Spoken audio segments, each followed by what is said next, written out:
Hello friends, मैं हूं आपका दोस्त इंग्लिश फ्लुएंसी कोच अनिल शेरी और आज मैं एक्सप्लेन करने वाला हूं पोएम द सॉलिटरी रीपर।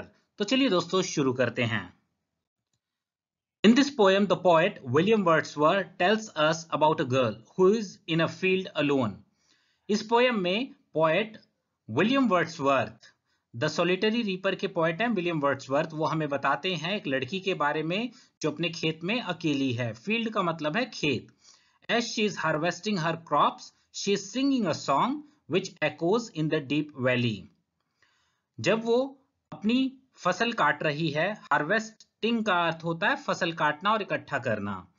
तो जब वो अपनी फसल काट रही है, वो एक गाना गा रही है जो कि वैली में, यानी वैली मतलब होता है घाटी, घाटी में गूंज रहा है। एको का मतलब होता है गूंजना।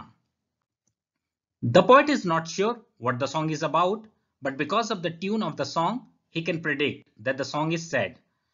पोएट को पक्का नहीं पता कि ये गाना किस बारे में है, पर सॉन्ग की ट्यून की वजह से वो प्रेडिक्ट कर सकता है, यानी अंदाजा लगा सकता है कि सॉन्ग जो है सैड है। The speaker asked people passing by to stop and listen to her tune or gently pass so as not to disturb her. Speaker वहां से गुजर रहे लोगों से रुकने को कहता है और उस लड़की के गाने को सुनने को कहता है, और कहता है अगर ऐसा नहीं करना है तो जेंटली पास हो, यानी कि बिना कोई शोर किए पास हो ताकि लड़की डिस्टर्ब ना हो। He tells us that no nightingale has sung a more welcoming song to wanderers in the deserts.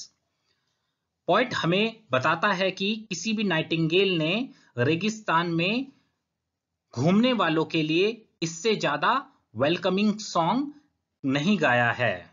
Nightingale का मतलब होता है हिंदी में बुलबुल। तो बुलबुल ने कभी भी रेगिस्तान में घूमने वालों के लिए इससे ज्यादा वेलकमिंग सॉन्ग नहीं गाया है। वंडरर का मतलब होता है घूमने वाले लोग। He goes on to say that a cuckoo bird at its best during springtime cannot hum a tune better. Poet आगे कहता है कि कुकू बर्ड जब बहुत अच्छा गाती है स्प्रिंग टाइम में, वो भी इससे बेहतर ट्यून नहीं गुनगुना सकती है। हम का अर्थ होता है गुनगुनाना, और कुकू बर्ड को हिंदी में कहते हैं कोयल। नाइटिंगेल होती है बुलबुल और कुकू बर्ड होती है कोयल। Her singing is the only sound breaking the silence in the Hebrides. उसका गाना एकमात्र आवाज है जो उस हेब्रिडिस में सुनाई दे रही है, यानी अगर वो ना गाए तो हो सकता है कि पूरी तरह से साइलेंस हो जाए।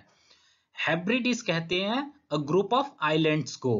आइलैंड्स का जो ग्रुप होता है उसे कहते हैं हेब्रिडिस, जो कि है स्कॉटलैंड में। ऑफ कोस्ट का मतलब है कि कोस्ट के किनारे पर। The poet has not a clue that what this song is about or if it has a theme. Poet को जानकारी नहीं है कि ये गाना किस बारे में है या फिर इसका कोई थीम है भी या नहीं। Having no answer, he guesses. It's about death or illness of a loved one. ये जो गाना है वो गेस करता है कि किसी प्रिय व्यक्ति के मृत्यु या उसकी बीमारी के बारे में है। A war that had happened long ago, या फिर ये किसी युद्ध के बारे में जो बहुत समय पहले हुआ था। समथिंग मंडेन, मंडेन का मतलब होता है ऑर्डिनरी, साधारण, या फिर किसी साधारण चीज के बारे में भी हो सकता है। और इवन सम सफरिंग, या फिर किसी परेशानी के बारे में भी हो सकता है गाना, ऐसा पोएट गेस करता है। The poet wishes for the song to not end as he continues to listen to it standing there without motion and with utmost concentration. Poet उस गाने को वहां पर बिना कोई मोशन किए, बिना हिले डुले वहां खड़े होके पूरे ध्यान के साथ सुनता है और ऐसी इच्छा करता है कि ये गाना जो है ये कंटिन्यू होता रहे, बंद ना हो, और जिससे कि वो कंटिन्यूअसली इस गाने को सुनता जाए।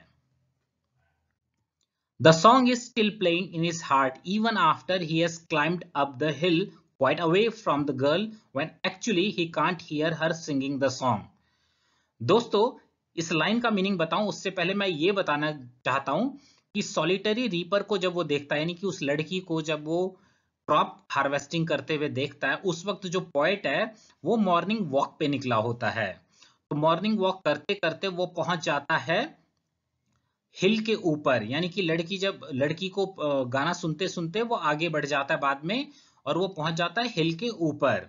वहां पर वो इतना दूर जा चुका है लड़की से कि उसे लड़की के गाना गाते हुए उसे सुनाई नहीं देता है, लेकिन वो ट्यून जो गाने की है वो उसके अभी दिलो दिमाग में अभी भी बज रही है, इतना दूर जाने के बाद भी।